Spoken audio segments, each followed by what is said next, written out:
Достар, баршаңызға қайырлы күн. Бүгін мен сіздерге осындай дәмді қуырыш жасап көрсетемін. Ол үшін бізге тек қана ұйыған сүт пен бір жұмыртқа ғана қажет. Үйлеріңізде қалып қойған сүттеріңіз болса, ашып қалған сүттеріңіз болса, немесе осындай үйіп қалған сүттеріңіз болса, дәмді қуырыш жасап көріңіздер. Ол үшін бізге 400 грамм осындай ұйыған сүт пен жарты қасық сода, осыны араластырамыз. Ұйыған сүт болса өте жақсы болады, өйткені ұйыған сүтке сода қоссаңыз реакцияға түсіп көтеріледі, және де қуырсаңыз өте жұмсақ болады. Енді осы сүтімізге бір жұмыртқамызды қосып, үстіне қант қосамыз. Қанттың мөлшері менде мына жерде 3,5 қасық, дәміне қарай тағы да 1-2 қасық қосып жесеңіздер тәтті қуырыс болады. Және де бір жарты қасық шай қасықпен тұз қосамыз. Осы сүт пен жұмыртқамызды жақсылап араластырамыз. Одан кейін үстіне ұн қосамыз. Ұнның мөлшері 600 грамм. Бірақ егерде ұнымыз аз болса, тағы да көз мөлшерімен қосып жіберуге болады. Бірақ біздің қамырымыз өте жұмсақ болу керек, соны ұмытпаңыздар. Міне 300 грамм, 600 грамм, 300 граммнан бөліп қостым 600 грамм ұнды. Өйткені жаңағы ұнның біздің сапасы әртүрлі болуы мүмкін, сондықтан да бөліп қосыңыздар. Оның мөлшеріне қараңыздар. Жұмсақ болу керек. Міне мен 600 грамм қостым, және де осылай тағы да 1-2 ас қасықтай ұн қосып, осылай қамырымыз қолымызға жабыспағанша ұнды илейміз. Енді осы қамырды 10-15 минутқа ғана қойып тұрсаңыздар болады, өйткені бұл ашытқысыз содамен иленген қамыр. Міне 10-15 минуттан кейін менің қамырым дайын болды.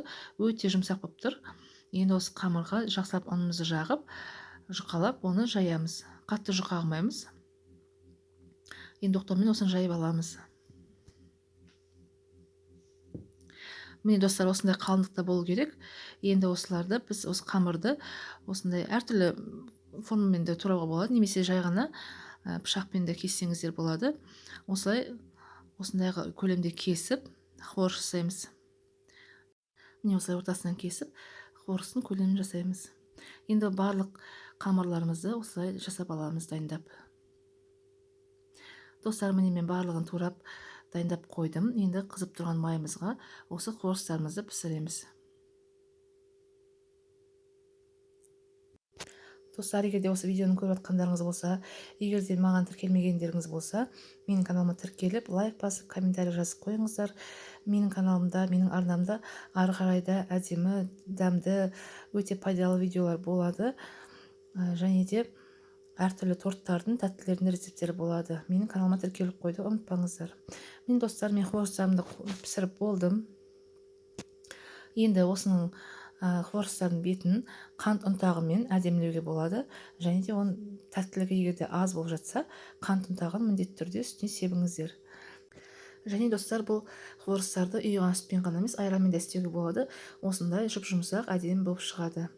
Тек қана ұйыған сүт немесе айран болғаны дұрыс, сонда жұмсақ болып шығады.